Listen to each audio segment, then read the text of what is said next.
Hey guys, welcome back to my channel. So excited to have you here. I do want to acknowledge before we start, I lost the filling in my tooth this morning, so there's a little chip. Just wanted to address that in case I'm giving a bit more bumpkin today than usual. But today's video is going to be all about how fashion just is not the same as it used to be in terms of quality, workmanship, and durability. And the fact is, they just don't make them like they used to anymore.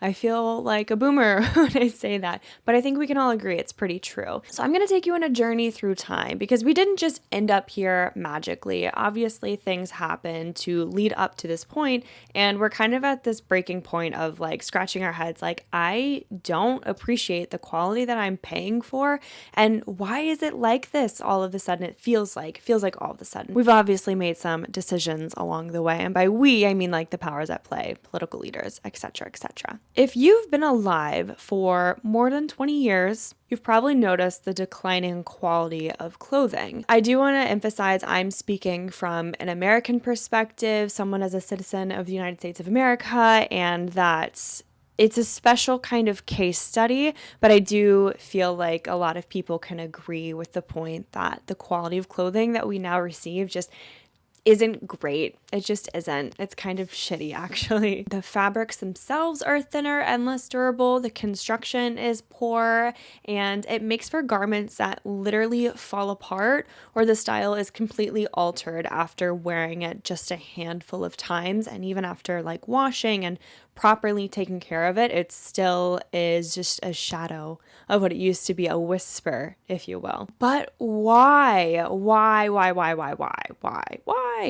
That is what I'm going to explain to you today. We're going to kick it all the way back to the 1970s because in my mind, this is where things truly start to kind of fall apart a little bit or accelerate, if you will, or boom, and then go bust. So the 1970s, 1977 to be exact, ExxonMobil had a top scientist and researcher, James Black, doing unprecedented research in terms of carbon emissions and climate change. He had detailed of how carbon emissions were warming up the globe, also coined global warming. I'm going to link the article that I'm referencing down below so you guys can read it for yourself and get maybe a bit more details of what I'm talking about. But anyway, Exxon launched a full campaign to misinform the public. They wanted to sow doubt about the science of climate change and misguide the public in thinking that it's not that big of a deal. We can't really trust the science. We really don't even know what this report truly means for the planet and humanity, which of course was false. They knew. There's this podcast that I really recommend from How to Save a Planet. The title of it is Presenting Drilled, and it is all about how ExxonMobil launched this misinformation campaign to discredit the science of climate change and misinform the public so people really didn't take action on anything and weren't pushing their political leaders to take such action. Now, the campaign was very similar in nature to what Big Tobacco has done and did, and didn't really disclose all the negative side effects and consequences of smoking tobacco, such as cancer. In case I need to remind you, ExxonMobil went so far as to hire the same like press management team as the Big Tobacco did back in the day. That is an entirely different video and different topic, and I really recommend that you listen to that podcast. It's super informative and really gets into the timeline of all of this happening. With big oil essentially being unregulated, allowed to operate business as usual without any regard for public health and the literal planet, there of course was a high supply of oil. No one was curbing it. No one was regulating it, saying like, hey, you can't burn X amount, or if you go over this quota, you'll be fined. None of that came into play. Still isn't really in play. We also have to think this is like a high explosion of consumerism, industrialization, and capitalism, truly. So the demand for energy and oil as a main source of energy is picking up and exploding, but that also means the supply of oil byproduct is going to go up as well. One in particular, polyester, which most cheap clothing is made out of, is a petroleum byproduct. I did make a video detailing and kind of ranking different fibers and fabrications from man-made versus natural, and petroleum byproduct and polyester is in that video. So if you want to go watch it after this one, I'll have it linked somewhere and in the description for you to like kind of understand what I'm talking about. So polyester, an extremely cheap byproduct of oil that is then spun into yarn or woven or hand loomed. It's a material that is easily manipulated to mimic other natural fabrications, and it's extremely, extremely cheap. So you have the flexibility of it and you have the cheapness of it. Because of such a high supply of it, polyester inevitably saturated the clothing market with its cheapness as a way to produce more but cost less. You had this new way to manufacture so much clothing and cost so little on top of an already globalizing world. You also have things like manufacturing being outsourced outside of the United States. And with NAFTA, I think it's something crazy like 90% of manufacturing by 2010 is outside of the United States. Now, I want to get into this a little bit more in detail. The outsourcing of fashion is nothing new, but it is one of the most horrifying parts of the supply chain. Obviously, it depends factory to factory, but when you have labor that's outsourced for cheap, and I emphasize cheap labor because that's really where the problem lies, you have factories and factory workers that are not subject to U.S. labor laws. They are subjected to whatever, if any, labor laws in that region. This means no minimum wage, the possibility of child labor, no overtime pay, and no fair and safe working conditions being enforced. So when I say cheap labor, I mean places that are most likely, like I could bet 99.9% are not following any strict code of labor laws and labor regulations. We so easily forget that human hands touch every single garment that we put on our bodies. We think, oh, it's a machine that does it, or it's industrialized to the point where robots are making clothes now. That's not the case. You just have people that are paid pennies on the dollar to sew these garments and produce them. And we so easily forget that. It becomes kind of out of sight, out of mind. We don't think of the lady that's trying to support her family that put together this sweater or sewed up a dress or a skirt or a t-shirt. That is one of the most horrifying parts of fashion, but a lot of people kind of dissociate from, or there's cognitive dissonance. I cannot say that word.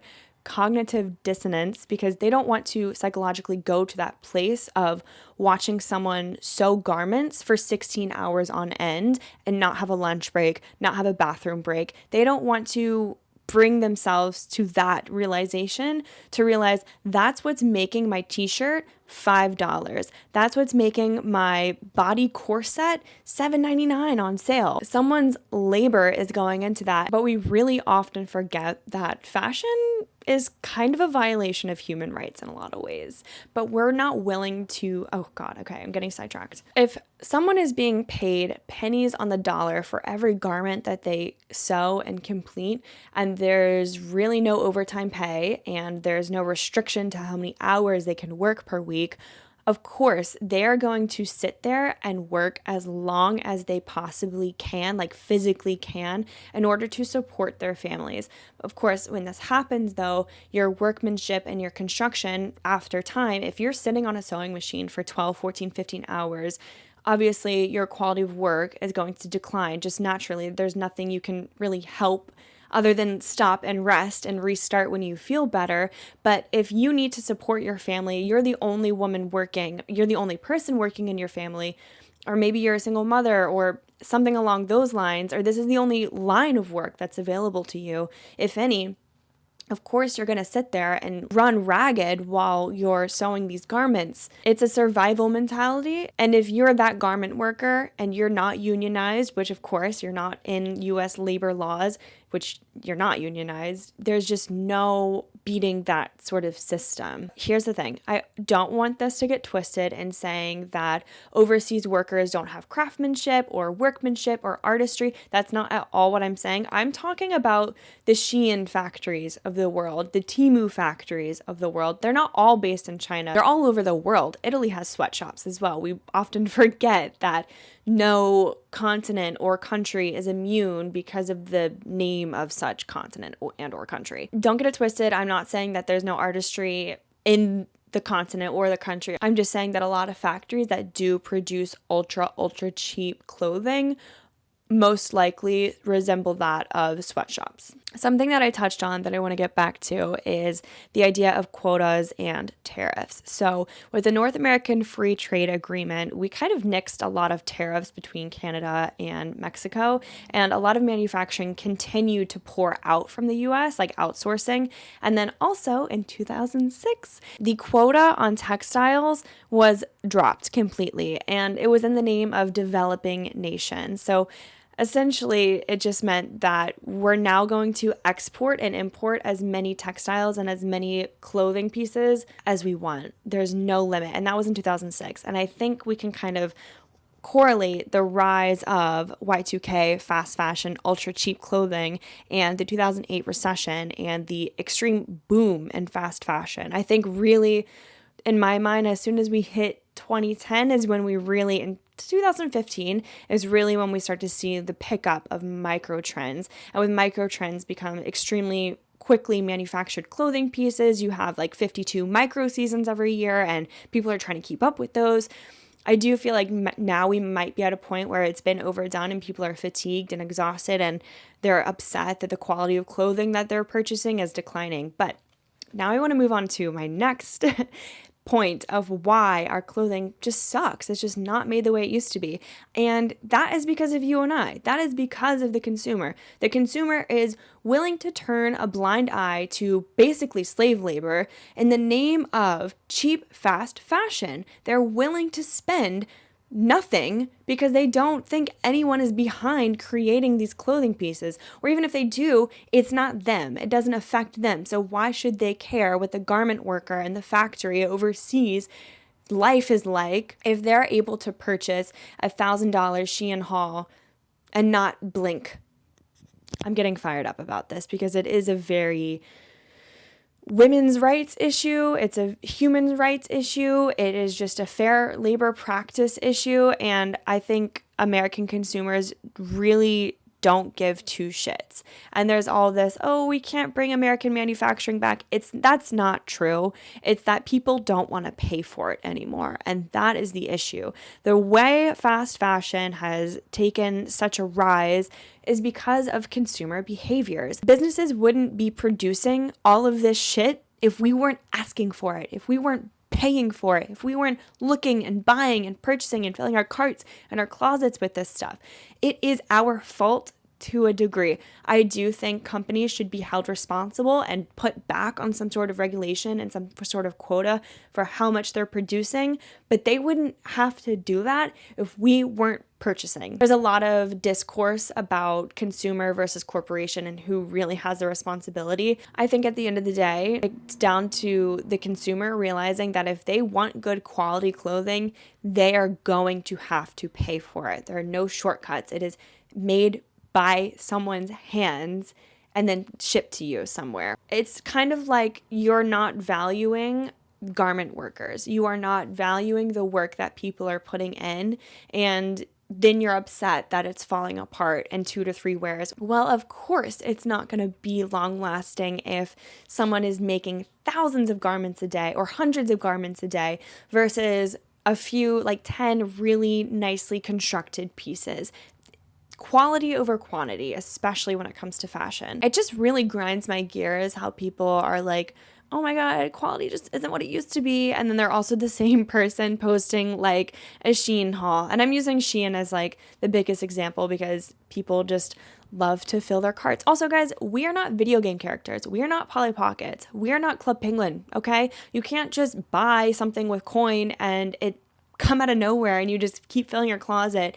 That is digital space. I think there's also some, I don't know, like obsession with being able to change your avatar daily and like create infinite looks. Like, what about the classic 90s cartoon characters? They had like a style uniform and it worked for them. They were iconic, okay? Literally iconic. Trend chasing is just exhausting. I really think it can be fun to experiment with your style, don't get me wrong. But if you're not going to pay for the fashion, the cycle kind of feeds into itself because you're not paying top dollar for fashion. So then you're throwing it out and then you're just consuming more shitty fashion rather than taking your time, researching your brands, buying something that's going to be a staple in your wardrobe or that mix and matches well in your wardrobe for your lifestyle, and then shopping sustainably and shopping and buying and purchasing better things for the planet, for yourself, and for the people that it impacts around you in your communities and even your overseas communities that you are in a way contributing to.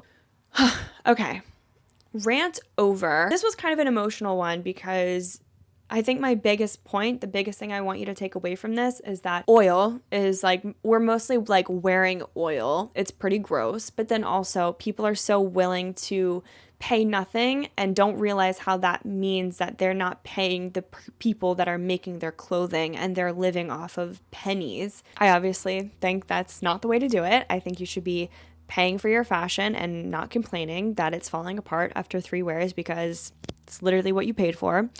And if I were a garment worker and making your clothes, I wouldn't spend that much time on them either because you obviously don't appreciate them. They're ending up in landfill. This was therapeutic for me. Thank you for watching, and if you made it this far. I have a few other sustainable fashion videos upcoming that I would love if you subscribed and joined the family. I love to just like intersect sustainability and fashion and environmentalism and just all sorts of different topics and construct them and put them in front of you in a way that hopefully makes sense and hopefully connects the dots for you in ways maybe you didn't think about. So this is one of those videos. Don't forget to like, comment, and subscribe. If you guys have anything that you want me to cover, go ahead and leave that down below. I will catch you in next Sunday's video. Don't forget to be kind to yourself, others, and the planet. Bye.